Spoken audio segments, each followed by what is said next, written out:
বন্ধুরা, আশা করি তোমরা সবাই ভালো আছো। তো আমার চ্যানেলে তোমাদের সবাইকে স্বাগতম। তো আমরা প্রশ্ন পেয়েছি এবং দেখেছি যে প্রশ্নগুলো আমরা পেয়েছি তার কিন্তু যথেষ্ট সহজ প্রশ্ন এবং কমন প্রশ্ন। তোমরা কিন্তু আশা করি খুব ভালো পরীক্ষা দিয়েছো। চলো আমরা এবার একটু প্রশ্নের উত্তরগুলো মিলিয়ে নিই। প্রথম প্রশ্ন দেখো কি রয়েছে, সংসারে তার নাকি মন নেই, এখানে যার কথা বলা হলো সে কে? সে হলো, উত্তরটা হচ্ছে নিখিল। পরবর্তী প্রশ্নে চলে আসি, সকলে একই কথা বলে, সকলে যে কথা বলে তা হলো, অ্যাকচুয়ালি সেই একই ভাগ্যের কথা দুঃখের কাহিনী বলে, অর্থাৎ উত্তর হবে খ দাগ, কারণ সবাই এই কথাটাই বলে যে খেতে পায় না বলে এই বিষয়টা কিন্তু বলে। পরবর্তী প্রশ্ন, আর বৃষ্টির সঙ্গে বাতাস আরও জোরালো হলে তাকে কি বলে? উত্তর হচ্ছে ফাঁপি বলা হয়। পরবর্তী কোশ্চেন, তাসে অন্য 1000 মাইল দূরেই থাক আর ড্যাশ তালা লাগানো, কটা তালা লাগানো? উত্তর হচ্ছে 31টা। পরবর্তী প্রশ্ন, নূপ্রাণের ফুলে কবিতাটি কোন কাব্যগ্রন্থের অন্তর্গত? উত্তর হচ্ছে শেষ লেখা কাব্যগ্রন্থের অন্তর্গত। পরবর্তী প্রশ্ন, শিকারী কবিতায় দ্বিতীয়বার আগুন জ্বলেছিল কেন? হরিণের মাংস রান্নার জন্য। পরবর্তী প্রশ্ন, আর আগুন লাগে, আগুন কোথায় লাগে? জলের অন্ধকারে, ধূসর ফেনায়। পরবর্তী প্রশ্ন আমরা চলে আসি, ক্রন্দনরতা জননীর পাশে কবিতায় নিখোঁজ মেয়েটিকে পাওয়া গিয়েছিল কোথায়? নিখোঁজ মেয়েটিকে পাওয়া গিয়েছিল কিন্তু জঙ্গলে। পরবর্তী প্রশ্ন চলে আসি, বহুদিন ড্যাশ কাটেনি দিন, শূন্যস্থানে কি বসবে? শূন্যস্থানে জঙ্গলে দিন কাটেনি। পরবর্তী প্রশ্ন, আরে সবসময় কি অ্যাস্থেটিক দিক দেখলেই চলে? উক্তিটি কার? উক্তিটি ছিল কিন্তু ওই নৈপথ্যের হারমোনিয়াম বাদকের, অর্থাৎ উত্তর হবে ঘ দাগ। পরবর্তী কোশ্চেন, রাজা রথারোহণম নটয়তি কথাটির অর্থ কি?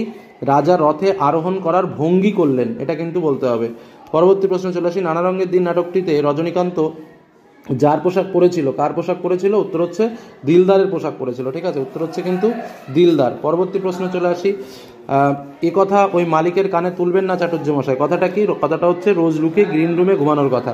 পরের কোশ্চেন, জয়দ্রণের ঠাসা, এখানে জয়দ্রণে ঠাসা যে জায়গার কথা বলা হয়েছে সেটা কি? মোহনীয় রোম। পরবর্তী প্রশ্ন, জলপানের আশায় মর্দানাকে কতবার পাহাড়ের চূড়ায় উঠতে বলা হয়েছিল? উত্তর হচ্ছে 3 বার। পরবর্তী কোশ্চেন চলে আসি, বাক্যে অব্যবহিত উপাদান বিশ্লেষণের কথা কে বলেছিলেন? উত্তর হচ্ছে ব্লুমফিল্ড। পরবর্তী প্রশ্ন, ওয়ালা প্রত্যয়টি কি হবে? এই প্রশ্নটা নিয়ে একটু কনফিউশন আছে, তবে পরাধীন রূপমূল হওয়ার সম্ভাবনাটা রয়েছে, একটু ভাবতে হবে বিষয়টা নিয়ে আরও একটু। তোমরা যদি কিছু জানো তো কমেন্টে লিখো। তো পরবর্তী কোশ্চেন চলে আসি, মধ্যযুগের সন্তগণ পরিচিত বিরাটাকার ভিত্তিচিত্রটির কার? উত্তর হচ্ছে বিনোদ বিহারী মুখোপাধ্যায়ের। পরবর্তী কোশ্চেন, নবজীবনের গান কার রচনা? নবজীবনের গান রচনা হচ্ছে জ্যোতিরিন্দ্র মিত্র, অর্থাৎ খদাগের প্রশ্ন। পরবর্তী কোশ্চেন, ইন্ডিয়ান ইনস্টিটিউটিক্যাল ইনস্টিটিউট কে প্রতিষ্ঠা করেন? উত্তর হচ্ছে প্রশান্তচন্দ্র মহলানবিশ। পরবর্তী কোশ্চেন, পরবর্তী প্রশ্ন, কুস্তি খেলার একটি প্যাচের নাম হলো, কুস্তি খেলার একটি প্যাচের নাম কি? উত্তর হচ্ছে ঢাক, অর্থাৎ উত্তর ঘ দাগ। পরবর্তী কোশ্চেন, অযান্ত্রিক চলচ্চিত্রটির পরিচালককে? অযান্ত্রিক চলচ্চিত্রের পরিচালক হচ্ছে ঋত্বিক ঘটক। এবার চলে আসবো আমরা এসিকিউ কোশ্চেনগুলো, তোমরা দেখে নাও। প্রত্যেকটা কোশ্চেনই কিন্তু ভালো হয়েছে, একটু লিখতে হবে। যেমন, বুড়ো কর্তা মারা যাওয়ার পর পিসিমা সেই মৃত্যুর জন্য কাকে দোষারোপ করেছিল? এ অন্যায় নয়, অত্যাচার নয়, বক্তা কাকে অন্যায় অত্যাচার বলেছেন? সেইখানেই গড়ে উঠেছে একটা ছোট্ট বাজার, বাজারে কী কী জিনিসের দোকান আছে। তারপরে দেখা গেল অদ্ভুত এক দৃশ্য, অদ্ভুত দৃশ্যটা কি আমি পরবর্তীতে এসিকিউ নিয়ে আলাদা করে একটা ভিডিও করে তোমাদের সামনে তুলে ধরবো। এখন জাস্ট এমসিকিউ এর প্রশ্নের উত্তরগুলো শেয়ার করে দিলাম, তোমরা দেখে নাও, পুরো পারফেক্ট উত্তর তোমরা পেয়ে যাবে। এসিকিউগুলোরও জাস্ট একটু অপেক্ষা করো, চ্যানেলের সঙ্গে থাকো, চ্যানেলকে দেখতে থাকো। কঠিনের ভালোবাসিলাম, কবি কেন কঠিনকে ভালোবাসলেন, নিহত ভাই সব দেখে কিরূপ প্রতিক্রিয়া, প্রশ্নগুলো দেখে নিতে পারো। যারা ভবিষ্যতে পরীক্ষা দেবে তাদের কিন্তু প্রশ্নগুলো দেখার খুবই প্রয়োজন রয়েছে। নেক্সট বড় কোশ্চেন, ওইভাবে দেশের লোককে বাঁচানো যায় না, বাঁশি নিয়ে এনেছে, খুব সুন্দর একটা প্রশ্ন। আরোগ্যের জন্য সবুজের ভীষণ দরকার, মাঝে মাঝে শুনি। তারপরে এবার নিশ্চয়ই লোকের খুব হাসি পেবে, একদম পুরো ওপেন কোশ্চেন দিয়েছে। তারপরে এই প্রশ্নটা তোমাদের বলেছিলাম গল্পটা মনে পড়লেই হাসি পেতো, একটু সাজেশনের কথা মনে করো।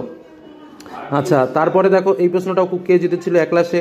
তারপরে যথারীতি 50-60 বছর আগে এই অঞ্চলের জমিদারের একটাই আইন ছিল, সেই আইনটা কি? খুব ইম্পর্টেন্ট, শব্দার্থ পরিবর্তন খুব ইম্পর্টেন্ট। সহরূপমূল আর পরাধীন রূপমূল, স্বাধীন রূপমূল, পরাধীন রূপমূল। আমি বলেছিলাম রূপমূল এবার আসবে। কালকে যে প্রশ্নটা শেয়ার করেছিলাম সেখানে দ্বিজেন্দ্রলাল রায় আমি দিয়েছিলাম। আচ্ছা, তারপরে নাগেন্দ্র প্রসাদ সর্বাধিকারী, উপেন্দ্র কিশোর রায়চৌধুরী, সুকুমার রায়, অপশান একটা বেশি পেয়েছো তোমরা এবছর। আচ্ছা, রচনা দেখো মানব জীবনের পরিবেশ, আমি পরিবেশের কথাও বলেছিলাম। আর তারপরে শিশু শ্রমের বিলোপ, ইন্টারনেট পরিষেবা, এইটাই বিতর্কটা আমি বলেছিলাম যে ইন্টারনেট নিয়ে একটা বিষয় থাকতে পারে। আর এখানে শতবর্ষ মৃণাল সেন, তো আশা করি জীবনী তোমরা সবাই ভালো লিখেছো। তো এই হলো আমাদের প্রশ্ন এবং এমসিকিউ এর উত্তর, আর এসিকিউ এর উত্তরটা আমি খুব তাড়াতাড়ি তোমাদের সামনে লোড করে দিচ্ছি। ধন্যবাদ।